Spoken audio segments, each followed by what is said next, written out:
मरावे परी कीर्तिरूपी उरावे। मित्रांनो, याचा अर्थ नक्की काय हो? माणूस शरीरानं मरावा, पण त्याची कीर्ती ही या भूवर अखंड गाजत राहावी। असंच काहीस माझ्या सोबत झालं। आज देवाघरी बसून हे सर्व चित्र बघितलं। मंडळी, बाजी बोलतोय। अहो, तुमचा लाडका बाजी बोलतोय। मी देवाघरी पोचलो आणि म्हणलं तुमच्याशी एकदा बोलावं, म्हणून हे पत्र लिहितोय तुमच्यासाठी। या पत्रात प्रथमतः मी माझ्या मालकाची माफी मागतो, कारण त्याचं नाव मला मोठं करायचं होतं, परंतु मला माझ्या शरीरानं साथ नाही दिली। त्यामुळे मी माझ्या मालकाचं नाव माझ्या मनाप्रमाणे मोठं नाही करू शकलो। त्यामुळे माझ्या मालकाचं स्वप्न आणि माझं स्वप्न हे स्वप्नच बनून राहिलं। आज सर्व विधी झाले। सर्वच लोक मला श्रद्धांजली देण्यासाठी उपस्थित झाले होते। हे बघून मन भरावून गेलं। 11 महिन्याच्या कालावधीमध्ये हेच कमावलं या बाजीनं, हेच कमावलं।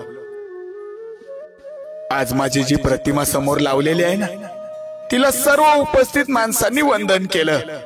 हे बघून असं वाटलं, अरे वागा, तुझ्या जीवनाचं सार्थक झालं।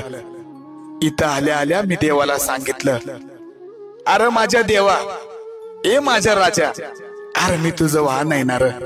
मला परत जर जन्म देशील ना, तर याच महेंद्र आणि अक्षय शेठच्या दावणीला दे आणि याच लोकांमध्ये दे।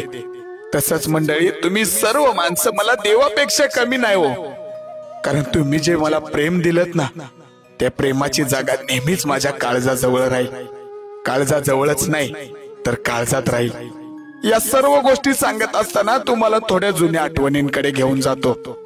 माझ्या मालकाला मी नेहमीच शेठ म्हणायचो आणि आत्ताही म्हणत राहीन, कारण त्यांनी मला नेहमी शेठ सारखी वागणूक दिली। जेव्हा मी अड्ड्यात जात असताना माझा रुबाब एखाद्या शेठ सारखा होता, म्हणून मी बाजी शेठ म्हणून नावारूपाला आलो। माझ्या अंगावर विजयाचा गुलाल दिसल्यावर माझ्या मालकाला जो आनंद भेटत असायचा ना, तो मी आयुष्यभर कधी विसरणार नाही, कारण यासाठीच मी धावत असायचो।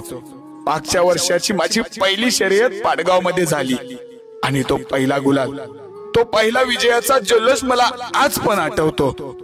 तसंच धामणगाव, उंबरवेडे, संभाजीनगर, नाशिक, यवत या शर्ती माझ्या सदैव स्मरणात राहतील। दिवाळी पहाट मध्ये केलेली माझी सजावट आणि भव्य मिरवणूक कोण विसरल हो, कोण विसरल? विसरण्यासारखी ही गोष्टच नाही। हे सर्व सांगताना मला एकाच गोष्टीचं वाईट वाटतंय, की माझा लहान भाऊ शंभू याच्यासोबत पळायचं राहून गेलं। माझी खूप इच्छा होती, पण शरीरानं साथ नाही दिल्यामुळं जग सोडून जावं लागलं। शंभू बाळा, मला माफ कर रे।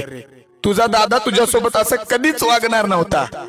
मलाही तुझ्यासोबत पळायचं होतं, परंतु जाता जाता माझ्या लहान भाऊ शंभूला मी एवढंच सांगेन, माझ्या मालकाचं ते स्वप्न होतं ना, ते स्वप्न बाळा आता तू पूर्ण कर।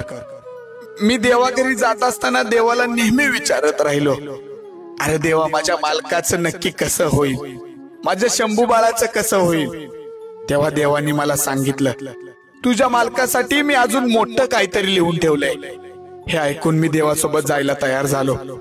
हे सर्व सांगत असताना माझा लहान मालक जयेश दादा, त्याला मी जास्त धन्यवाद देईन, कारण मी आल्यापासून माझी खूप सेवा केली त्यानं।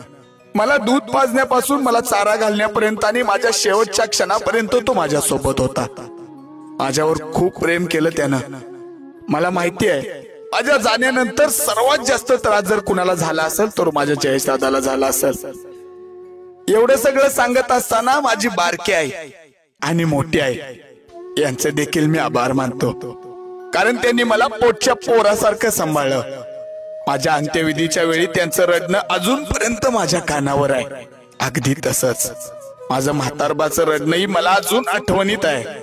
मला सांगत राहिला, माझा म्हातारा मला सांगत राहिला, अरे बाजी तू अजरामर झालास, असे सर्व सांगत राहिले। मोठे पप्पा, बारके पप्पा दोघही कायम माझ्या आठवणीत राहतील, कारण त्यांचंही नाव मला खूप मोठं करायचं होतं आणि ते राहून गेलं। दोघांनी मला जेवढं होईल तेवढं माफ करा। सर्व सांगत असताना मी माझ्या मालकाचं गुणगान गात राहणारच, कारण त्यानं कधीच सांगितलं नाही की हा बैल माझा आहे, कारण हा बैल तुमचा आहे। हा सदैव सांगत राहिला माझा मालक। माझ्या आजारपणामध्ये मला वाचवण्यासाठी त्यानं जीवापाड प्रयत्न केलं, परंतु शरीरानं साथ नाही दिली। त्याची ही वणवण पाहून मला खूप दुःख व्हायचं, अजूनही होतंय. परंतु देवाने मला प्रॉमिस दिल्यामुळं मला जाणं भागच पडलं. तसंच माझ्या सोबत असणारे माझे सर्व भाऊ, माझा आवडता ड्रायव्हर विरा ड्रायव्हर हा माझ्या सदैव स्मरणात राहील. तसेच माझे आवडते सुट्टी मेकर बंटी भाऊ, साहिल भाऊ, अंकित भाऊ, आकाश भाऊ, आबी भाऊ, अमित भाऊ, रोहन भाऊ आणि भावेश भाऊ, प्रसाद भाऊ, योगेश भाऊ सुद्धा हे कायम माझ्या आठवणीत राहतील. या जीवलगांनी माझी पाठ कधीच सोडली नाही.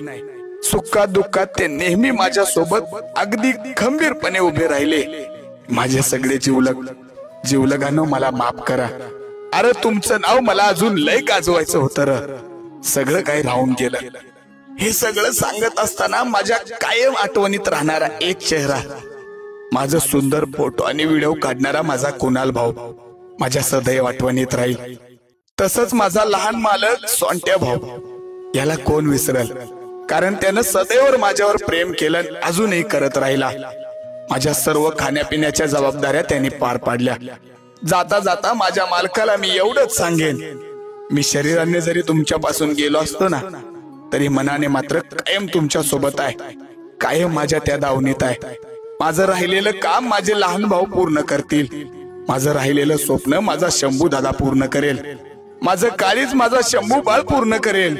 पुढंच बोलतो, मला जातानाही तुम्हाला दुखवायचं नव्हतं आणि मला हे बोलून सुद्धा तुम्हाला दुखवायचं नाही. मला माहित आहे हे पत्र बघून तुमच्या प्रत्येकाच्या डोळ्यात अश्रू आहेत. त्यासाठी पुन्हा एकदा तुमच्या सगळ्यांची माफी मागतो. तुमचा बाजी पुन्हा एकदा येणार आणि नक्की येणार, हा शब्द आहे तुमच्या बाजीचा, तुमच्या सगळ्यांचा आवडता बाजी.